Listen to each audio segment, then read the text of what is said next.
You know, that old footage is wonderful, but we wondered what happened to some of those kids from back in the years when the hospital was on Queen Anne Hill. What happened to them as adults? Well, through our search, we turned up an incredibly inspirational story that we just had to share. Yeah, listen to this amazing tale of inspiration about young Dale Brownell and the uncompensated care he received here in 1950.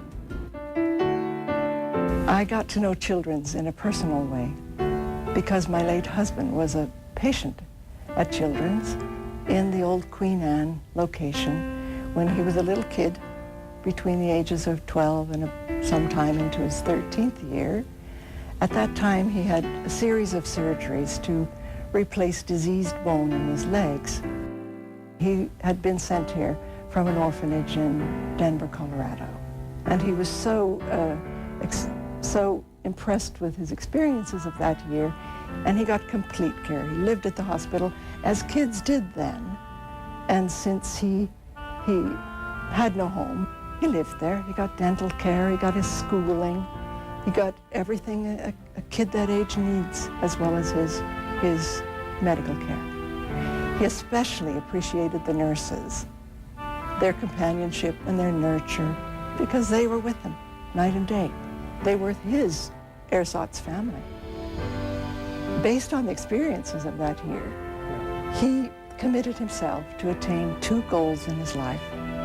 The first was to become a doctor, because he wanted to share with patients the kind of care, compassionate and skilled, that he had gotten when he was a patient here. And the second goal was that he would pay his bill, because as an orphan with no one to support him, he had to leave the hospital without having paid the bill. Dale Brownell did become a doctor. He practiced medicine for 25 years. But sadly, Dr. Brownell died suddenly at just 52 years old. It inspired him a great deal. It also had a very strong influence upon his character to make him the compassionate and the completely selfless person that he was. Children's gives me the privilege and the honor to take over that second goal of his. I have left to Children's in my will my entire estate. Children's can be viewed as not only a regional treasure, but a national treasure.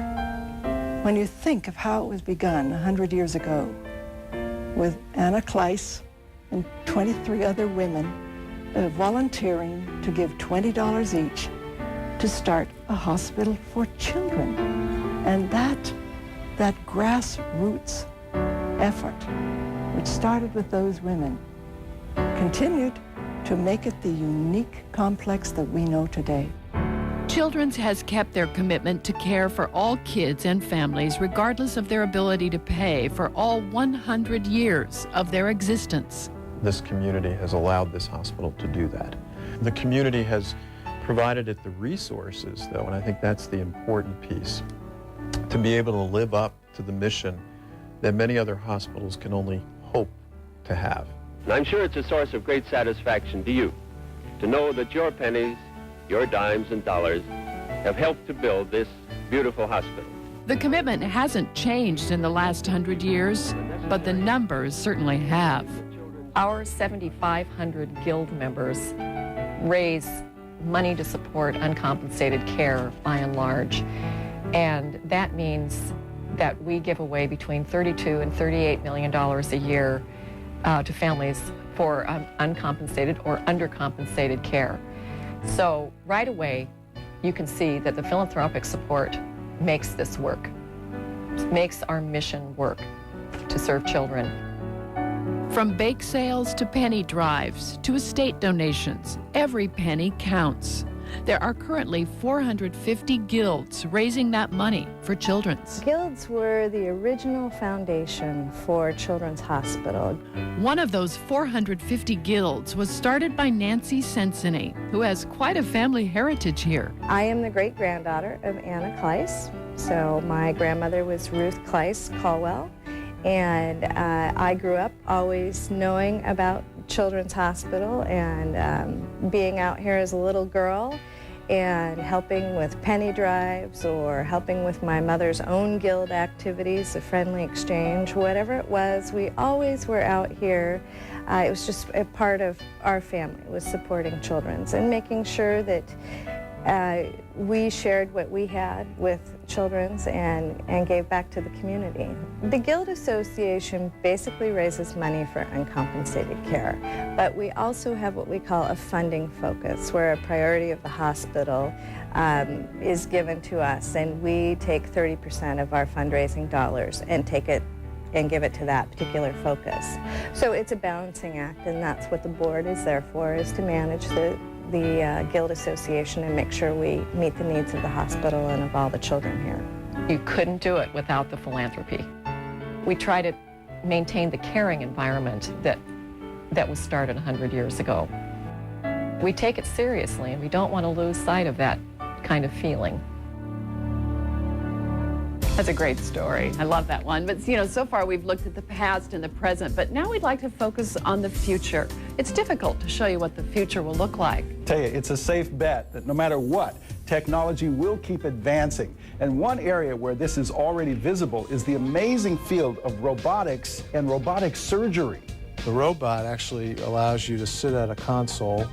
It gives you 3D vision, and it replicates the movements of the wrist, so you can do all the movements in all the different planes that the human wrist can do, so you have much more access to different areas of the body than you do with just laparoscopy or thoracoscopy. There are many more benefits to the surgeon. His arms don't get tired. There is enhanced dexterity. And since he's seated, it's not overall exhausting. But there are also a number of benefits to the patient.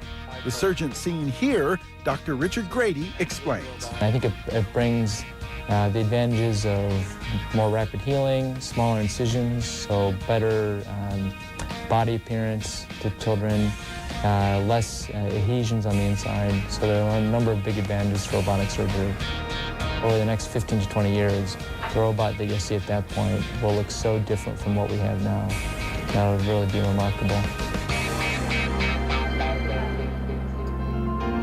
Still ahead, what else does the next century hold for children's? We'll hear from those who know best right after this.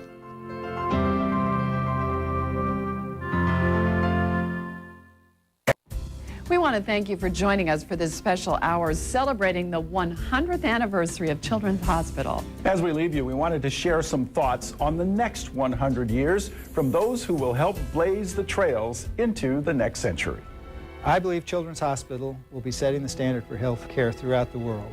I like to think that we provide care in an exceptional way, but I also like to think that we improve the care that we are currently providing so that we're on the cutting edge over the next decade to come.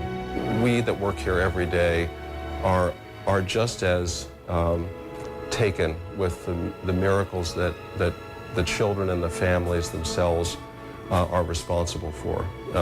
We feel as though we are the guardians and the shepherds of these families, but the real work that goes on to heal and recover these precious children belong to the children and the families, and it's been an honor and a privilege to be part of that.